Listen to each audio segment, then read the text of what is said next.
नमस्ते। बाबा के अव्यक्त मूर्त ब्राह्मण से फरिश्ता बनने वाली दिव्य आत्माओं को गुड मॉर्निंग। तो आइए आज बाबा की वो महावाक्य जो हमें अव्यक्त बनाने के लिए काफी हैं। अगर हम इन बातों को अपने जीवन की दिनचर्या में रमा दें, धारणाएं बना लें, तो अव्यक्त मुरली है आज की मार्च 1992 रिवाइज कोर्स, और आज की डेट 28/8/2022। प्यारे बहनों और भाइयों, ब्रह्मा बाबा जब अव्यक्त हुए तो शिव बाबा ने अव्यक्त तन धारण करके ब्रह्मा बाबा का हम बच्चों को भी वो कला सिखाई जो ब्रह्मा बाबा ने अपने जीवन में अपनाई। बड़ी बड़ी जिम्मेवारियां, बड़ी बड़ी परिस्थितियों को देखते हुए, जिम्मेवारियों को संभालते हुए, और यज्ञ में बहुत बड़े बड़े विघ्न, बाधाएं बच्चों की ओर से, समाज की ओर से, व्यक्तिगत अपनी इस प्रकृति की ओर से जो भी आए, उनको कैसे बाबा ने पार किया, ये अपने आप में बहुत बड़ी बात है। और अपनी स्थिति को भी स्ट्रांग बना के रखा। चाहे यज्ञ के वत्स हैं बाबा के जो उस समय के हैं, या बाहरी सामाजिक जो समझदार लोग हैं, आज भी ब्रह्मा बाबा की तस्वीर को याद करके, छवि को याद करके, मानस पटल पर ला करके उनकी अश्रुधारा रुकती नहीं है। ऐसे में कई लोगों से मिला हूं माउंट आबू में, जो बीके तो नहीं है, लेकिन बीके से ज्यादा बाबा को गहराई से जानते थे वे, क्योंकि बाबा का प्यार सबके प्रति अटूट था, अटूट। कभी चर्चा करेंगे इन सब बातों की भी।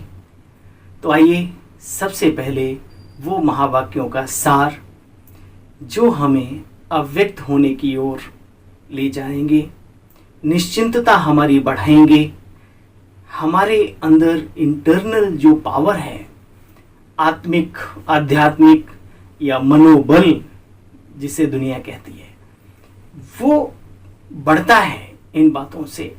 तो वर्तमान समय भी बहुत ही उच्च, श्रेष्ठ, और भविष्य तो उज्जवल है ही है। भाग्यशाली हैं वो ब्रह्मा कुमार, वो ब्रह्मा कुमारियां जो बाबा की इन बातों को सिर्फ सुनते नहीं, बल्कि गहराई से अपने जीवन काल में महसूस भी करते हैं, उनका आनंद भी लेते हैं, इन शब्दों से शक्ति भी ग्रहण करते हैं। आज होलिकोत्सव पर बाबा के महावाक्य हैं। रिवाइज कोर्स मार्च का है 1992। होली मनाना अर्थात दृढ़ संकल्प की अग्नि में कमजोरियों को जलाना और मिलन की मौज मनाना। बाबा हर त्योहार के को, जो भी उत्सव हैं हमारे, उनके बारे में बाबा कहते हैं ये संगम के ही उत्सव हैं, संगम के ही यादगार हैं जो भक्ति में आज तक चले आए। वरना अगर भक्ति की गहराई में जाए तो उन त्योहारों का सर पैर कुछ मिलता नहीं है। लेकिन बाबा यहाँ पर हमें बताते हैं कि तुम ब्राह्मणों के जीवन में जो भी दिनचर्या चली, जो जिन जिन अवस्थाओं से आप गुजरे, उनका भी यादगार भक्ति मार्ग में है तैयार। होली मनाना, होली का क्या वास्तविक रहस्य है, आध्यात्मिकता क्या है उसकी, वो आज बाबा हमें सिखा रहे हैं। होली मनाना अर्थात दृढ़ संकल्प की अग्नि में कमजोरियों को जलाना और मिलन की मौज बनाना।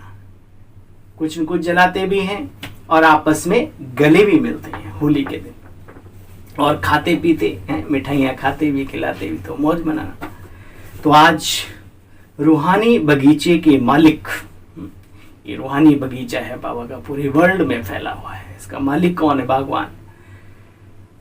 आज रूहानी बगीचे के मालिक बाप दादा डबल बगीचा देख रहे हैं। ब्रैकेट में लिखा हुआ है। स्टेज पर बहुत सुंदर बगीचा सजाया हुआ है। एक तरफ है प्रकृति की सुंदरता, बाबा ने उसको देखकर कहा, फूलों से बहुत अच्छे से सजा रखा होगा। तो बाबा ने कहा एक तरफ है प्रकृति की सुंदरता, दूसरी तरफ सामने बच्चों की तरफ देखकर बाबा ने कहा रूहानी रूहे गुलाब बगीचे की शोभा। तो ड्रामा में आदि काल सतयुग में प्रकृति की सतो प्रधानता, आप मास्टर आदिदेव आदि श्रेष्ठ आत्माओं को ही प्राप्त है। इस समय अंतिम काल में भी प्रकृति की सुंदरता देख रहे हो, लेकिन आदि काल और अंतिम काल में कितना अंतर है। आपके सतयुगी राज्य में प्रकृति का स्वरूप कितना श्रेष्ठ और सतो प्रधान और सुंदर होगा। याद तो करो, जब आज की प्रकृति में इतनी सुंदरता बिखेरती है तो तब क्या होगा। वहां के बगीचे और यहाँ के बगीचे में कितना अंतर है। वह रियल खुशबू अनुभव की है ना। अब बाबा पूछ रहे वह रियल खुशबू अनुभव की है ना।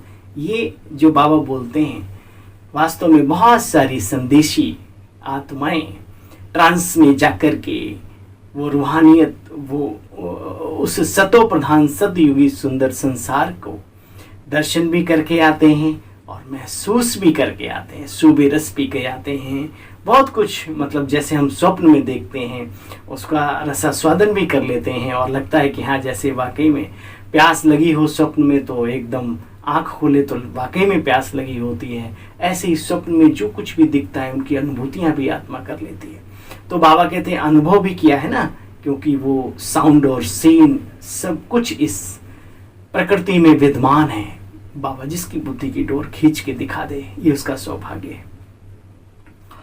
तो अनुभव की है ना, और हम सब ने भी अनुभव किया है क्योंकि हमने वहां कई जन्म गुजारे, कम से कम 8 और फिर 12 और देखो फिर भी प्रकृति पति आप श्रेष्ठ आत्माएं हो। प्रकृति पति हो, बाबा ने दोबारा याद दिलाया, प्रकृति पति हो। इस प्रकृति के खेल को देख हर्षित होते हो। चाहे प्रकृति हलचल करे, चाहे प्रकृति सुंदर खेल दिखावे, दोनों में प्रकृति पति आत्माएं साक्षी हो, खेल देखते हैं। खेल में मजा आता है ना, घबराते तो नहीं हो। इसलिए बाप दादा तपस्या द्वारा साक्षीपन की स्थिति के आसन पर अचल अडोल स्थित रहने का विशेष अभ्यास कर रहे हैं। तो यह स्थिति का आसन सबको अच्छा लगता है। अचल अडोल श्रेष्ठ स्थिति का आसन, बाबा ने कहा ये आसन सबको अच्छा लगता है, या हलचल वाला आसन अच्छा लगता है। अचल आसन अच्छा लगता है।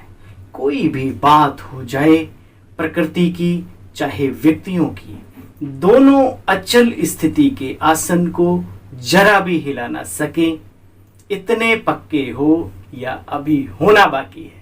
हो गए हो या अभी होना बाकी, विचार करो कब होंगे। हो जाना है अभी, अब कैसे होना है उसका बाबा ने और आगे वर्णन किया। बच्चे प्रकृति के भी 5 खिलाड़ी हैं। अग्नि, जल, वायु, धरती और विराट सूक्ष्मता से संपन्न आकाश। माया के भी 5 खिलाड़ी हैं, काम, क्रोध, लोभ, मोह और फिर अहंकार। प्रकृति के भी 5 खिलाड़ी हैं और माया के भी 5 खिलाड़ी हैं। अपने सामने सीन इमर्ज करो। इन 10 खिलाड़ियों को अच्छी तरह से जानते हो ना। खिलाड़ी खेल के बिना रह सकेंगे क्या? उत्पाती बालक बिना उत्पात के कैसे रह सकता है? ऐसे ही विकार और ये प्रकृति अभी बहुत बढ़िया तांडव नृत्य दिखा रहे हैं और दिखाएंगे भी आगे चलकर। कभी कोई खिलाड़ी सामने आ जाता है, कभी कोई आ जाता है। तो आजकल भी पुरानी दुनिया में खेल देखने के मनुष्य बहुत शौकीन होते हैं। देखो ना, स्टेडियम भर जाते हैं एकदम, कितना प्यार से खेल देखते हैं। वो है पुरानी दुनिया वाले और आप हो संगम युगी ब्राह्मण आत्माएं। तो खेल देखना है, एंजॉय करना है, बच्चे घबराना नहीं है। बाबा कहते हैं एंजॉय करना है या घबराना है, अपने आप से पूछो। वो है पुरानी दुनिया वाले और आप हो संगम युगी ब्राह्मण आत्माएं। तो खेल देखना एंजॉय करना है या घबराना है? कोई गिरता है, कोई गिराता है, लेकिन खेल देखने वालों को गिरता हुआ देख भी मजा आता है, और जो विजय प्राप्त करता है उसके लिए भी तालियां बजा करके मजा लेते हैं। तो यह भी बहुत बड़ा खेल है। सिर्फ आसन को नहीं छोड़ो, बस जहां बैठे हो, जिस स्थिति में अचल अडोल स्थिति में रहो, तो माया और प्रकृति ये दोनों के जो तांडव नृत्य हैं, इनको एंजॉय करने में मजा आएगा। बहुत बड़ा खेल है, सिर्फ आसन को छोड़ो मत। कोई कितना भी हिलाए, लेकिन आप शक्तिशाली आत्माएं हिल नहीं सकती हो। क्या हिल सकती हो? बाबा ने फिर पूछा, क्या हिल सकती हो? इतने हैं बाबा सर्वशक्तिमान और हम बच्चे मास्टर सर्वशक्तिमान। चाहे प्रकृति हिलाए, चाहे व्यक्ति हिलाए, हम हिल नहीं सकते। दुनिया की कोई ताकत हमारी स्थिति को छीन नहीं सकती, हमारी अवस्था को डाउन नहीं कर सकती है, हमेशा याद रखो। कोई व्यवहार की बातों में, पुरुषार्थ की बातों में, संपूर्णता की बातों में संतुष्टता नहीं भी हो, लेकिन बाप के बच्चे बने हो। बाबा वैल्यू सिखा रहा है ब्राह्मण जीवन की। बाप के बच्चे बने हो, बाप के संग का रंग लगाया है, तो बाप के संग का रंग सबको अति प्यारा लगता है ना, इसलिए रंग सभी में आ गया और रूप भी परिवर्तन हो गया, क्योंकि ब्राह्मण आत्माएं बन गई। पल कैसी भी पुरुषार्थी आत्मा है, लेकिन ब्राह्मण आत्मा बनने से रूप रंग बदल जाता है, बदलता है। इन ब्रह्मा कुमार कुमारियों के हंसते हुए चेहरे देखकर दुनिया वाले भी कहते हैं पता नहीं इन्हें क्या मिल गया, सदैव मुस्कुराते रहते हैं, वो चेहरे पे शाइनिंग, वाह खुशी रहती है। मिला क्या? तो दादी हमारी कहती थी जेब खाली और हैं हम पूरे विश्व के मालिक। तो इस जेब की तो चीजें साथ नहीं ले जा सकते, लेकिन जिन चीजों का मालिक पना है वो सदैव निरंतर हमारे साथ रहती हैं, जन्म जन्म कल्प कल्प तक। उन खजानों के मालिक बाबा हमें बना रहा है, और जेब के लिए भी कोई दिक्कत नहीं, जितना बाबा जितना चाहिए उतना देता है, और क्या चाहिए, इसलिए खुशी बनी रहती। तो बाबा कहते हैं रूप और रंग सब बदल जाता है बाबा के बनने के बाद। भल कोई कैसी भी पुरुषार्थी आत्मा हो, ब्राह्मण बनने से रूप रंग जरूर बदलता है। ब्राह्मण आत्मा की चमक, सुंदरता हर एक ब्राह्मण आत्मा में आ जाती है, इसलिए रंग और रूप सब में दिखाई दे रहा है। खुशबू नंबरवार है, संपूर्ण खुशबू है संपूर्ण पवित्रता की। चलो उसमें नंबरिंग है, कोई कम कोई ज्यादा, कोई कितना, लेकिन बाकी चीजों में बाबा के प्यार में, स्नेह में, बहुत सारी बातों में बाबा कहते हैं दुनिया से हटके जीवन होता है बाबा के बच्चों का। इसी पर बाबा ने कहा मेरा काला कोयला बच्चा ही सही, लेकिन करोड़ों में एक कोटों में कोई है, दुनिया से 1,00,000 गुना अच्छा है। बाबा को पहचान कर बाबा कहा, ये कम बात नहीं। तो आज बाबा सिखा रहे हैं। बाकी हाँ, इतनी बात सुन करके सिर्फ खुश नहीं हो जाना, मेहनत करना है सबसे टॉप में जाने के लिए। खुशबू है संपूर्ण पवित्रता की, तो खुशबू में नंबरवार है। वैसे तो जो भी ब्राह्मण बनते हैं ब्रह्मा कुमार कुमारी कहलाते हो। कुमार कुमारी बनना ही पवित्र बनना है, क्योंकि कुमार कुमारियां तो पवित्र होते हैं दुनिया में भी।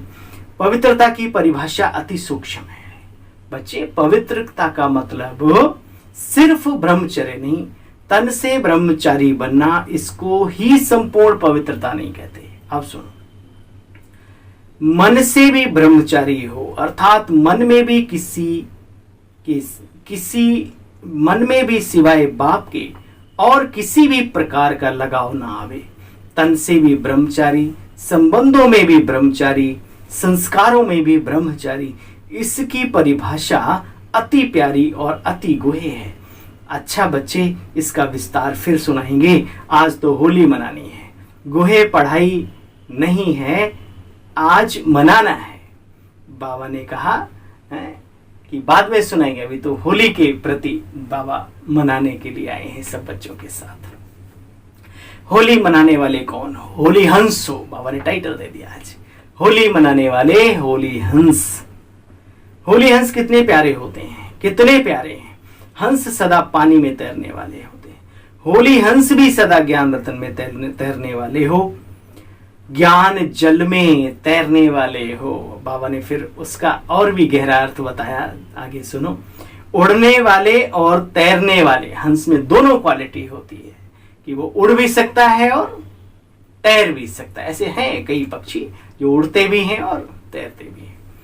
आप सभी भी उड़ना और तैरना जानते हो। सुनो, ज्ञान मनन चिंतन करना, इसको कहेंगे ज्ञान अमृत में तैरना। और उड़ना अर्थात अपनी आत्मिक अवस्था जो है, आध्यात्मिक स्थिति जो है, उस स्थिति में ऊंची स्थिति रहना अर्थात उड़ना। उड़ना और तैरना दोनों का अर्थ बाबा ने आज समझाया बच्चों को। तो जानते हो ना, सभी के मन में बाप से प्यार तो 100% से भी आगे है, और बाप का भी प्यार हर बच्चे से है। चाहे वो गिरता है, चाहे चढ़ता है, खेल करता है, फिर भी बाप का प्यारा है। बाप का उसके प्रति अटूट प्यार है। बाप खेल देखकर समझते हैं, क्या समझते हैं? सुनो, ये थोड़ा नटखट बच्चा है। अच्छा, सब एक जैसे तो बच्चे होते भी नहीं, या होते? नहीं होते ना। हमारे हाथ की उंगलियां एक जैसी नहीं हैं, हमारे घर में हम जितने भी बहन भाई हैं एक जैसे नहीं हुए, हमारे इर्द गिर्द गांव में, शहर में यार दोस्त मित्र संबंधी एक ना मिले दूसरे से, यही दुनिया से सीख लो। तो यहाँ बाबा के घरों में हम क्यों एक जैसी नजर से सोचते हैं कि सब एक जैसे हों? नहीं हो सकते। नहीं तो फिर राजाओं की भरमार हो जाएगी, प्रजा कहाँ से लाओगे, साहूकार कहाँ से लाओगे, फिर वहां और छोटे मोटे कार्य के प्रति निमित्त बनने वाली आत्माएं कहाँ से लाएंगे आप? इसलिए बाबा कहते हैं, बाबा सोचते हैं कि सब एक जैसे तो होते भी नहीं। कोई नटखट, कोई गंभीर, कोई रमणीक होते हैं, कोई बहुत फास्ट नेचर के होते हैं, फिर भी हैं तो आखिर बाप के बच्चे ना। बच्चे शब्द अति प्यारा है। माँ माता पिता वही हैं जिनको सभी बच्चे प्यारे होते हैं, चाहे कोई कैसा भी हो, है ना। सुधारने की कोशिश जरूर करते हैं, लेकिन प्यार कम नहीं करते किसी के प्रति। सच्चे माता पिता की ही पहचान है। देखो, फिर भी है तो बच्चे ना। बच्चे शब्द ही अति प्यारा है। जैसे आप सबके लिए बाप शब्द प्यारा है, बाबा कहते हैं ना, कितना अच्छा लगता है।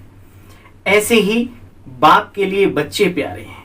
बाप कभी भी कोई बच्चे से दिल शिकस्त नहीं होते। आज पक्की कर लो बात। वो आपकी अपनी फीलिंग्स हैं। जब कोई गलती करते हो लगता है बाबा गुस्सा कर रहा है। बाबा ही गुस्सा करेगा तो फिर बच्चे क्या करेंगे? बाबा प्यार का सागर है, स्नेह का सागर है। क्योंकि हम गलत होते हैं तो वैसे देखो अपने को विचार होते हैं। कोई निगेटिविटी चल रही है माइंड में तो आप आईना देखो उस समय पर कैसा लगता है, चेहरे में वो शाइनिंग खत्म हो जाती है, ब्लैकनेस आ जाती है। इसी तरीके से बाबा भी, दर्पण का दोष नहीं है, दोष हमारा अपना है।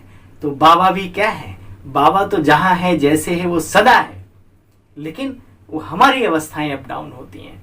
बाबा सर्व के लिए हितकारी है, कल्याणकारी है, परोपकारी है, सभी का प्यारा है। बाबा कहते हैं बाप कभी भी ऐसी बातों को सुन के एकदम दिल भर जाता है कि वाह बाबा वाह, कितने हम सौभाग्यशाली हैं। हमने कितनी गलतियां की होंगी जीवन में, कितनी की होंगी इस जीवन में और ब्राह्मण जीवन में भी। अगर आप गहराई से अपने आप को चेक करें तो गलतियों का भंडार मिलेगा, लेकिन फिर भी बाबा प्यार से बच्चे बच्चे बच्चे बच्चे कहते आगे बढ़ाते रहते हैं। अच्छा बच्चे अब आगे बीती ताही बिसार दो, अब आगे की सुध ले आधे आधे। इस तरीके से आगे मंजिल की तरफ ले जा रहा है बाबा। वरना हमारे से कोई छोटा हो या दुनिया में कोई एक बार समझाता है, 2 बार समझाता है, 10 बार समझाता है, फिर ये दिखाता है थोड़ा सा, उससे भी बात नहीं बनती तो कुछ और फिर नहीं बात बनती छोड़ देता है। लेकिन हमारा बाबा ऐसा नहीं करता। बस बच्चा आसन ना छोड़े, है ना, कोई भी हो, अचल अडल अटल और अडिग बना रहे, यानी ज्ञान मार्ग में चलता रहे। आज धीरे धीरे चल रहा है, फिर दौड़ने भी लगेगा। बाप कभी भी कोई बच्चे से दिल शिकस्त नहीं होते, सदा शुभ उम्मीदें रखते हैं, शुभ उम्मीदें रखते हैं। अगर कोई बच्चा किनारा भी कर लेते हैं, फिर भी बाप दादा उसमें उम्मीद रखते हैं कि आज नहीं तो कल, गीत है ना, बिखरेंगे ये बादल। तो बाबा कहते आज नहीं तो कल जिसने किनारा किया है, आखिर वो जाएंगे कहाँ, आ जाएंगे वापस। जैसे शरीर की बीमारी, हिसाब किताब में कोई ज्यादा बीमार भी हो जाता है तो उनको ठीक होने में समय लगता है, ज्यादा समय लगता है, और कोई थोड़ा समय बीमार होता है तो जल्दी ठीक होता है। लेकिन आखिर है तो सब बीमार ना, कैसा भी बीमार हो, स्थूल रीति प्रमाण भी बीमार से कभी उम्मीद उतारी नहीं जाती। कुछ भी हो, डॉक्टर को पता भी होता है कि समस्या थोड़ी गंभीर है, फिर भी कहता नहीं पेशेंट ठीक हो जाएगा। पेशेंट को भी कहता है तुम बिल्कुल ठीक हो जाओगे, है ना। तो बाबा जब दुनिया वाले उम्मीद नहीं छोड़ते तो बाबा हमसे कैसे छोड़े, और हम भी अपने से क्यों ना उम्मीद हों। सदैव उम्मीदवार बन के रहो। दुनिया के मिसाल बाबा के सामने तो सूर्य को दीपक दिखाने के माफिक हैं, लेकिन फिर भी याद आता है अब्राहम लिंकन, कितनी बार हार का सामना करना पड़ा, लास्ट में वो एक दिन बन गया अपने उस देश का, उस जगह का, उस एरिया का, कितना ऊंच बन गया। ऐसे एक नहीं बहुत सारे लोग बार बार चढ़ते हैं, गिरते हैं, चढ़ते हैं, और आखिर चींटी चढ़ ही जाती है ऊपर। तो है ना, वो चढ़ रही थी तो देखा तो एक योद्धा को फिर ताकत आ गई, अरे अच्छा इतनी बार मैं हारा हूं, चलो फिर से जीत करने के लिए। तो ऐसे ही अपने ब्राह्मण जीवन में अपने से उम्मीदी सदा कायम रखो। नाउम्मीदी के दलदल में अगर एक बार चले गए फिर निकलना बड़ा मुश्किल होता है, याद रहे। बाबा कहते हैं उम्मीद रखी जाती है, सदा उम्मीद रखी जाती है, आज नहीं तो कल ठीक हो जाएगा। इसलिए बाप दादा कोई भी बच्चे से नाउम्मीद नहीं होते, सदा शुभ आशाएं रखते हैं कि आज थोड़ा ढीला है, कल होशियार हो जाएगा। जब मंजिल एक है, बाप एक है, तो जाएंगे कहाँ सिवाय बाप के। फिर भी वर्षा हर आत्मा को बाप से मिलना ही है, चाहे बाप को गाली भी कोई दे, फिर भी मुक्ति का वर्षा तो बाप सभी आत्माओं को देते हैं ना। सारे विश्व की सर्व आत्माओं को चाहे मुक्ति चाहे जीवन मुक्ति का वर्षा बाप से जरूर मिलता है। बाप आते ही इसलिए हैं कि कोई वंचित ना रह जाए। बाबा को वर्षा देना ही देना है, चाहे कोई लेवे चाहे नहीं लेवे, लेकिन बाबा को तो वर्षा देना ही देना है। यानी चाहे कोई जाना चाहे मुक्ति धाम चाहे नहीं, लेकिन जाना ही पड़ेगा, बाबा आया ही ले जाने के लिए। तो बाबा कहते हैं और सर्व आत्माओं को बाप द्वारा वर्षा मिलना ही है। तब तो बाप कह करके पुकारते हैं ना, बाप का अर्थ है दाता, देने वाला। चाहे किसी भी धर्म में चले गए हो फिर भी गॉड फादर आदि कह करके पुकारते हैं ना, कोई मालिक कहते हैं, कोई फादर कहते हैं, कोई परम पिता कहते हैं, आदि आदि। एक आत्मा भी वर्षे के सिवाय रह नहीं सकती, तो साकार सृष्टि पर पाठ बजाते बच्चों को वर्षा ना दे तो बाप कैसे कहेंगे उसको। लेकिन आप बच्चे डायरेक्ट वर्षा लेते हो क्योंकि बाप को पहचानते हो, आपका डायरेक्ट कनेक्शन है। चाहे निमित्त साकार माध्यम ये ब्रह्मा ही बना, लेकिन कभी कहा कि ब्रह्मा से योग लगाना, ब्रह्मा से योग नहीं लगाते हो ना। योग उस निराकार दिव्य ज्योति पुंज शिव बाबा, मीठा बाबा, सारे ब्रह्मांड का मालिक जो है ना, रचयिता है, जगत नियंता है, उससे हम योग लगाते हैं, ना कि जो मीडिएटर प्रजापिता ब्रह्मा बाबा का नहीं। अब ये जो तस्वीर है वास्तव में ये तस्वीर है हमारे आदर्श महापुरुष की, जिन्होंने शिव बाबा की श्रीमत लेकर के कदम पर कदम मतलब दर कदम आगे बढ़ाया और सफलता को प्राप्त हुए।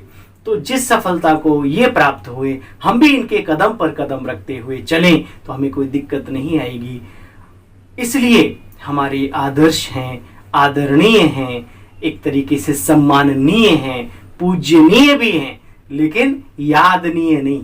याद हम करते हैं वो अपने मन में निराकार शिव बाबा को, अपने को आत्मा समझकर उस दिव्य महाज्योति पुंज को याद करते हैं। तो बाबा ने यही सिखाया। देखो, बाप से योग लगाते हैं, ब्रह्मा बाप भी कहते उस बाबा को याद करो, या नहीं कहते कि मुझे याद करो। ऐसा बच्चे है ना, तो डायरेक्ट कनेक्शन हो गया हमारा।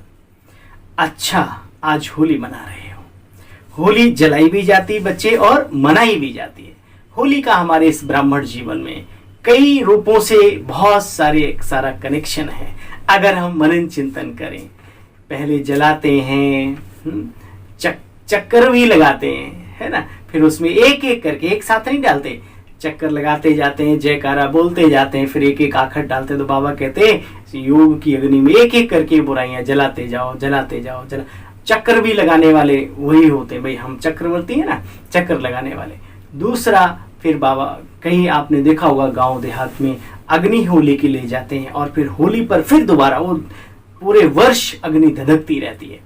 यानी कि लगन की अगन कभी बंद ना हो, बिल्कुल जलती रहे वो ज्वाला, ऐसा कुछ करना है। फिर उसमें मिलन भी मनाते हैं, गायन भी होता है, ढोल और उसके गली गली मोहल्ले मोहल्ले में स्वांग भी रचाते हैं। और फिर शाम को एक दूसरे के घरों में जाना, मिठाई खाना, गले मिलना, इन सब बातों का। और एक बात, पूरे वर्ष किसी से दुश्मनी रही हो, लेकिन उस दिन कहते हैं कि नहीं, आज होली का दिन है, जो होली सो होली, बीती सो बीती, लेकिन आज के दिन सब मिल के रहना। वंडरफुल, कमाल है भारतीय संस्कृति। लेकिन ये कहाँ की यादगारें? बाबा कहते हैं यहाँ की। तो चलो, बाबा कहते हैं आज होली मना रहे हो, होली जलाई भी जाती, मनाई भी जाती, पहले जलाई जाती फिर मनाई जाती। होली मनाना अर्थात कुछ जलाना और कुछ मनाना। तो जलाने के बिना मनाई नहीं जाती, पहले जलाते फिर रंग से खेलते हैं, फिर बाकी चीजें मनाते हैं।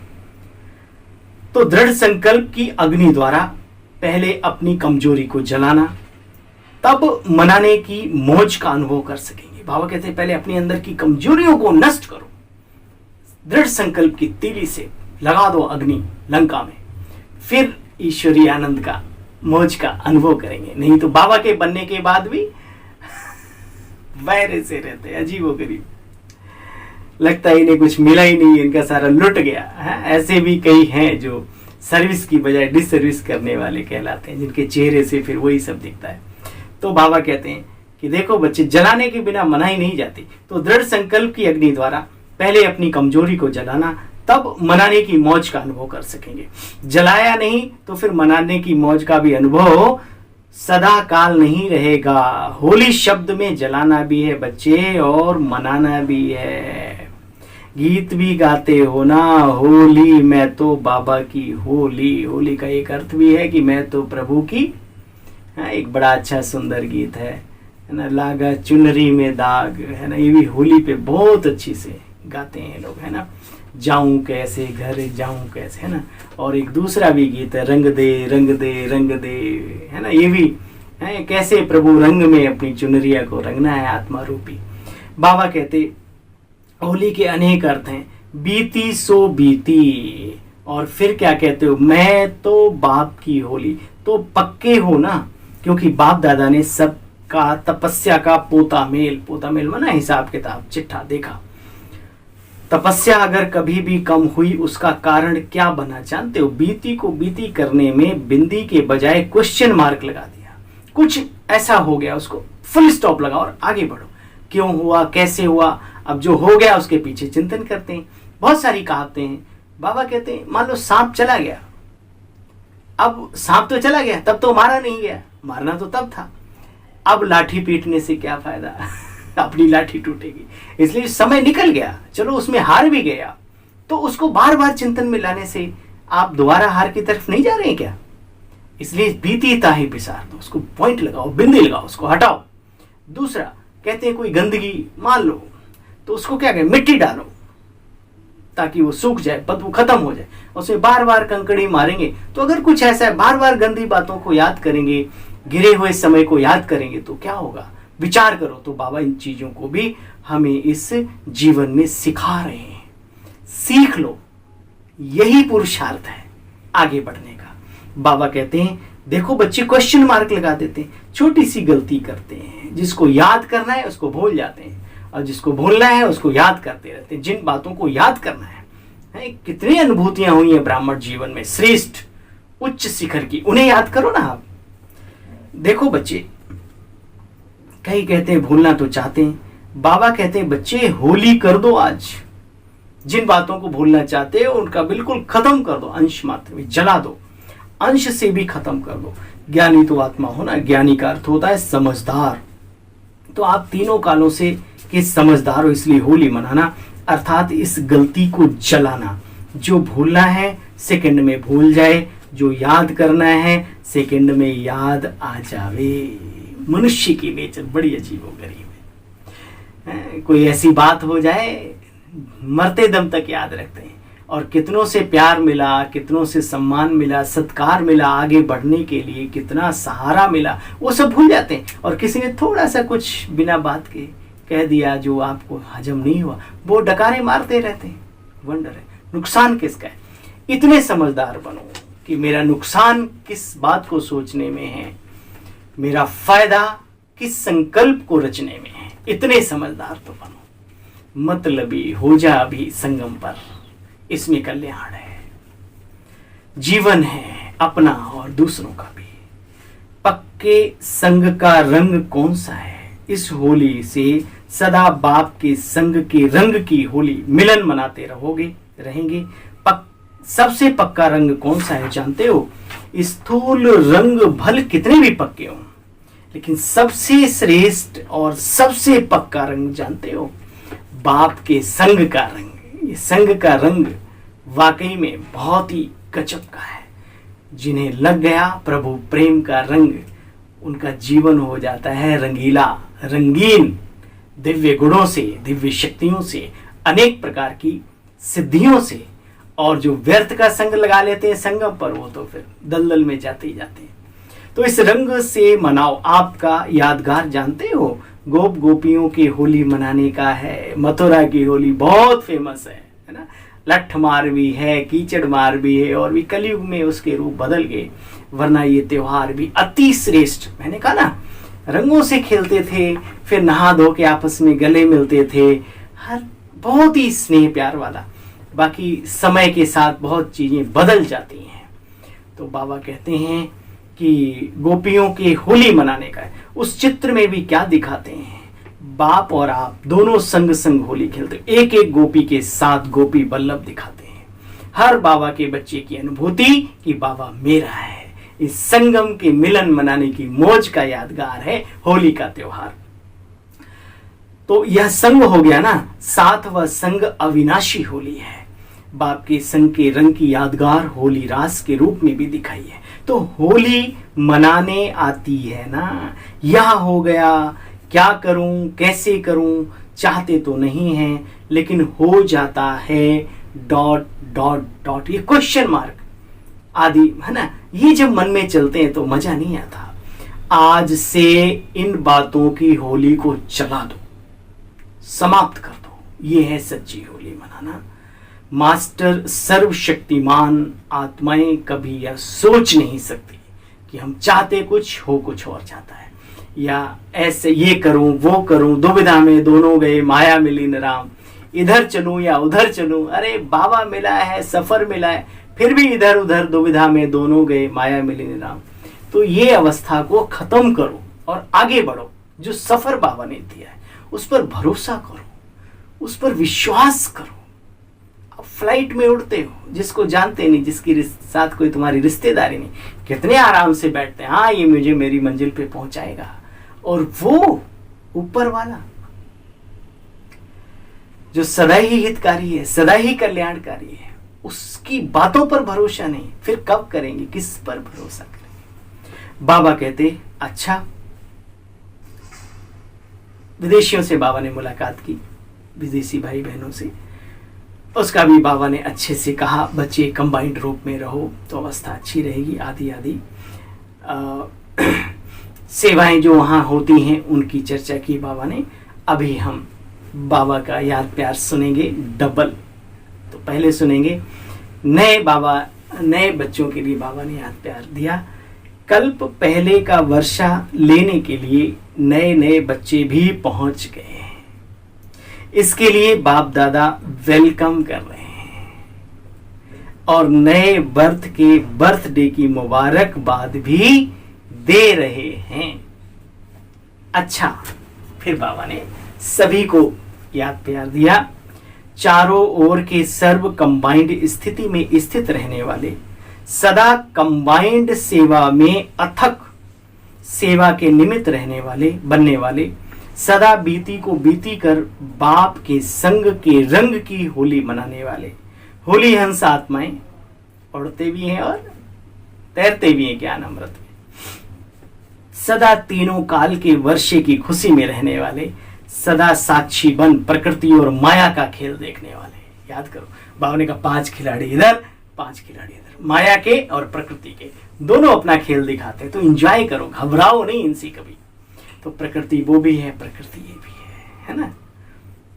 तो बाबा कहते हैं खेल दिखाने, माया सदा साक्षी बन प्रकृति और माया का खेल देखने वाले, ऐसे सदा विजयी, सदा उड़ती कला वाले, सदा फरिश्ता स्वरूप सामने अनुभव करने वाले श्रेष्ठ आत्माओं को बाप दादा का याद प्यार और नमस्ते। हम सब रूहानी बच्चों की, रूहानी बाबा बाप दादा आप दोनों को गुड मॉर्निंग, नमस्ते नमस्ते नमस्ते। तो आइए, वरदाता का वरदान, वरदानी बाबा का वरदान हम वरदानी मूर्त आत्माओं के लिए विशेष दृढ़ संकल्प रूपी व्रत द्वारा, बाबा ने तीली की बात की थी, अब बाबा कह रहे दृढ़ संकल्प रूपी व्रत द्वारा अपनी वृत्तियों को परिवर्तन करने वाले महान आत्मा भव। दृढ़ संकल्प रूपी व्रत द्वारा अपनी वृत्तियों को परिवर्तन करने वाले महान आत्मा भव। महान वही है जिसकी वृत्ति परिवर्तन हो जाए। महान आत्मा बनने का आधार है पवित्रता के व्रत को प्रतिज्ञा के रूप में धारण करना। धरत पर ये धर्म ना छोड़िए। किसी भी प्रकार का दृढ़ संकल्प रूपी व्रत लेना अर्थात अपनी वृत्ति को परिवर्तन करना। जब आप दृढ़ता लाते हो तो वृत्ति अपने आप परिवर्तन हो जाती है। वृत्ति अर्थात विचार जहां से उठते हैं वो सिस्टम ही चेंज होने लगता है। दृढ़ व्रत वृत्ति को बदल देता है। व्रत अर्थात मन में संकल्प लेना, संकल्पित होना। व्रत अर्थात व्रत का अर्थ है मन में संकल्प लेना और स्थूल रीति से परहेज भी करना, है ना। वरना संकल्प भी लेते रहो और ऊट पटांग चीजें देखते रहो, सुनते रहो, बोलते रहो, ऐसों के संग में रहो तो उसका कोई असर रहेगा नहीं। इसलिए स्थूल तरीके से भी परहेज रखना। कोरोना काल भूल गए, भयंकर बीमारी का प्रकोप, तो दवाइयां भी लो और सेफ्टी भी रखते थे ना। सेफ्टी है जरूरी, यहां पर भी, हाँ, वहां पर भी गैप मेंटेन करना है, यहां पर भी गैप मेंटेन करना है। देखो, आप सबने पवित्रता का व्रत लिया और वृत्ति श्रेष्ठ बनाई। सर्व आत्माओं के प्रति आत्मा भाई भाई की वृत्ति बनने से ही महान आत्मा बन गए। सभी को अपनेपन की फीलिंग आती है। इस वसुधैव कुटुंबकम की जो आत्मिकता की भावना है, आत्मीयता का जो संकल्प है, इस सभी को चुंबक की माफिक आपकी तरफ खींचता है। जब आप सबको अपना मानते हो तो सबके दिल में भी आपके अपने प्रति भी वही भावना पैदा होती है। जैसे गुंबद में जो आवाज दो तो कई गुना वापस आती है, ये सिस्टम है। तो बाबा कहते हैं सर्व आत्माओं के प्रति आत्मा भाई भाई की वृत्ति बनने से ही महान आत्मा बन गए ना, या बन रहे अभी, विचार करो। स्लोगन, अपने पवित्र श्रेष्ठ वाइब्रेशन की चमक विश्व में फैलाना ही रियल डायमंड बनना है। अच्छा भाई, ओम शांति, ओम शांति, ओम शांति। सभी ब्राह्मण सो फरिश्ता और फरिश्ता सो देवत्व पद पाने वाली दिव्य आत्माओं को ओम शांति। बोलिए।